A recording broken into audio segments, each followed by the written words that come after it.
Hey guys, yesterday I uploaded a 14-minute long animation onto my main channel. It was a doozy of a project. My friend Alex Martins animated it with me, and I am forever grateful for him for doing that, because that was a doozy, and we were right alongside each other working together.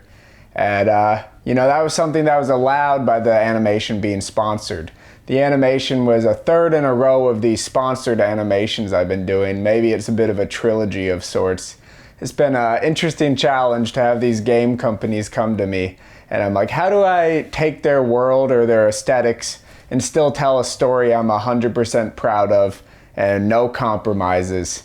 And that's something I want to talk about today. I want to talk about integrity on YouTube and how to keep it and what it means and how people perceive you. Because I never did sponsors. I'm not a guy who is dying to do sponsors. I did the Elden Ring one a year and a half ago, and until this new trilogy of animations, I didn't do any, because I just saw how they were done on YouTube and I didn't like them. They felt disingenuous. It felt like creators, I want to put this forward, no disrespect to people who are just getting the bills paid. If you do sponsors to get the money you need to survive and to live a comfortable life, God bless you. Yeah, that's all the power to you.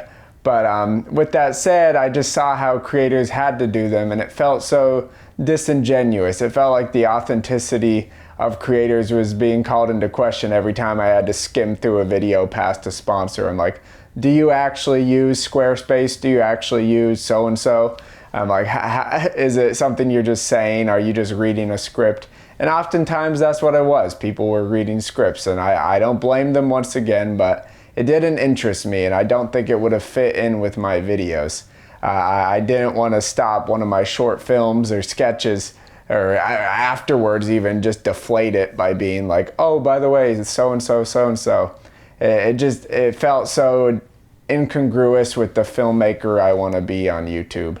And so with that in mind, when I did the Elden Ring one, Elden Ring was definitely like a big pushing matter in this sequence of events, because if it was any other game, I don't think I even would have considered it. But I am such a Soulsborne fan, and I was like, yes, of course I want to do an Elden Ring video.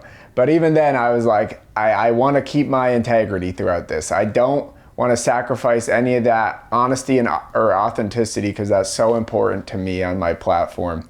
So I set these terms with the Elden Ring people. I said, hey, let me make what I want. Don't question it. Don't give me notes. Just trust me to be an artist and trust me to have fun within your world. And they said, sounds great. And they let me do it. And I'm very grateful for that. And right after the Elden Ring one, I got an email from Bethesda asking about the Starfield one. And a year and a half later, the game comes out, and that is what led to the Starfield one. The Baldur's Gate one, interestingly, came through to me when I did a video on my main channel talking about sponsors. I did a very confrontational video where I'm just like, let creators do what they want to do. And Larian Studios reached out to me and said, Joel, we want to let you do what you want to do. Just do a sponsor for Baldur's Gate. And I set the same terms, no scripts, no notes. I don't even want to have a meeting talking about what I'm doing. I'm like, commission me as an artist and trust me to not disparage your brand. Because obviously if you're paying me, I'm not going to be like, this game sucks. But I also don't want it to feel like I'm lying through my teeth or just saying something that people told me to say. Because I want people to come to my platform, come to my films and things with the knowledge that I am being genuine and I'm saying what I want to say. And same thing went for Lords of the Fallen. All three, bam, bam, bam. I was just like, same principles. And I've always held it in my head that maybe sponsors are just stubborn and frustrating to work with. And no doubt in my mind, those sponsors exist. I've heard horror stories of, Raid Shadow Legends asking for 7 rounds of notes and the most subtle tweaks ever. And I'm sure there's tons of sponsors that are so strict with their script. But there's a part of me that I'm like, maybe creators just aren't fighting for something better. because it was so easy to get these people to agree to this. And maybe it's easy to say because, you know, my animations do well, so it's a safe bet for the company. But regardless, I'm like, it was so easy to just say, hey, I'm an artist, let me do my thing. Every company so far has been like, sounds good. And I'm like, maybe creators are just like, you know, settling for the first email they get, or I don't know. And I don't know, I just like to see creators have a bit more of a backbone with their work, even if it means sometimes hurting your bottom line, hurting the money up front. Just like set a stance like, hey, this is how I want to advertise. If you want to point to my videos, by all means, please do. I think it's interesting because a lot of advertising on YouTube is this, let's interrupt this video to go to an irrelevant thing, then jump back, or end the video on an irrelevant note. And instead I wanted to tackle it more like genuine commercials. I wanted to be like, this video is dedicated to Starfield. It's not just like sketch with Starfield mentioned at the end. I wanted to do start to finish a whole ad for the Starfield by just telling a fun story in the world and showing that the company was cool enough to let me do this. I feel like that gains a lot of respect from people. If they see something that's genuine by an artist and they know that a company backed it, that's so much better than a script read. And people aren't skimming through it. Like, people are clicking on the video to watch an entire video about Starfield. They're not just watching something about something else and then skimming through the Starfield part. I just think it's such better marketing. It's so much better for audiences. And I'm proud of it. I'm very proud that I'm doing this so far. And I'd love to see more people embrace advertising like this on YouTube. Just having fun with it, being like a commercial director in the least commercial sense, you know, because you're still independent, you're still on YouTube, you're not overblowing it or anything. But yeah, and it's just it's funny. I've gotten overwhelmingly great comments across these animations. People are like, this is so much work, because they're like my most detailed and ambitious ever, because the sponsors have allowed me to have my friends help me and save me a lot of backache, because of my back. One of the biggest things that stops me from doing animations is my back just hurts after hours and hours of so like, if I could do half the amount of work on an animation and support my friend and like collaborate with them, that's amazing. And I can't really do that on YouTube ad revenue, at least not fairly. So the sponsors allow me to do that fairly, which is nice.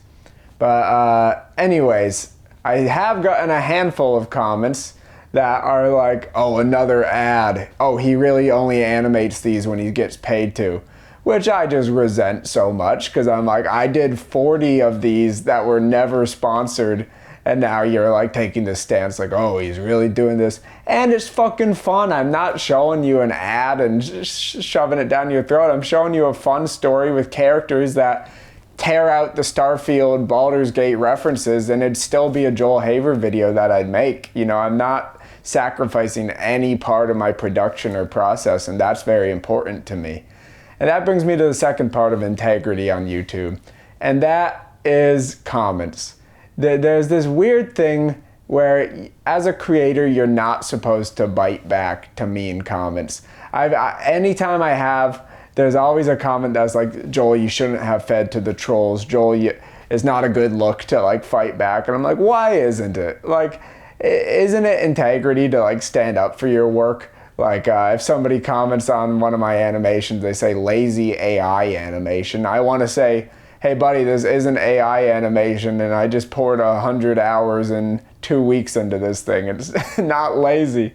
But yeah, it's just a bit maddening, because yes, it's all positive comments. 99% of comments are lovely. But it's easy to focus on that 1%. And it's so easy to want to just snap back and make the person look like an idiot sometimes. And I don't know if it's integrity to not do that. I feel like to stand up for your work, even though sometimes it can be a bit pissy or angry, I feel like that has integrity too. I feel like it's like believing in your stuff and being like, this is bullshit, I'm not putting up with this. Of course, ignore the obvious troll comments or just the stupid ones, you know, that have no point. But the ones that are like calling into question your authenticity or your your creativity or whatever, yeah, I think it's worth it, just like for your own mental sake, to shut those people down. I always think it'd be so funny to just say like, fuck you. And I just worry that YouTube would punish me if I said it too much. But, you know, it gets annoying because you're like, I'm putting this stuff out there for free. You don't have to watch it. You don't have to engage with it. You don't have to like it. But I don't get the mindset of leaving a negative comment. And ultimately, it comes around to trying to be empathetic and being like, these people are probably fairly lost people whose negativity is coming from a lack of purpose and belonging in their life, and they're taking their anger and insecurities out on the internet through an anonymous profile. That's what's happening almost every time, and I sympathize. I hope these people can find some direction and some passion and some and positivity for themselves. But regardless, I still can't wrap my head around leaving a negative comment. Like, you know how many videos I've seen that I'm like, that one's not very funny. I would never comment that wasn't funny. I would never say, yeah, this creator who will probably see this comment, that's not funny.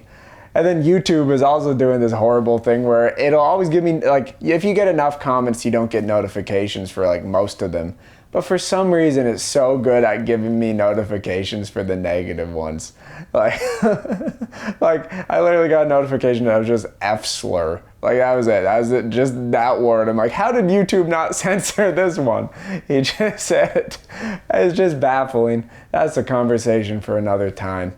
But I ultimately, I think integrity on YouTube is important, because this is a platform where you are truly independent and you're given this opportunity to be your full, honest self. In the commercial industry world, it's much harder to do that. There's many more layers of separation between you and your audience, where you are forced into an inauthentic place, or at least a disconnected place. But on YouTube, you're afforded this opportunity to be true to people. And I think that's so important, whether that means standing up for what you believe in and creating ads only if they don't interfere at all, or whether that means fucking like not being afraid. Like, I love when William Osmond did that video just to snap back at a commenter. Like, every YouTuber who watched that was like, yes, that is what we all want to do. Like, such a funny video. If I could find it, I'll link it in the description. But anyways, thanks for watching, guys. I hope you enjoyed the sponsored animations. I'm going to take a break because this last one completely destroyed me. I'm going to be tired for a week. But thank you so much. I love movies. I guess this is about YouTube, but movies are awesome still. Love you guys. Bye-bye.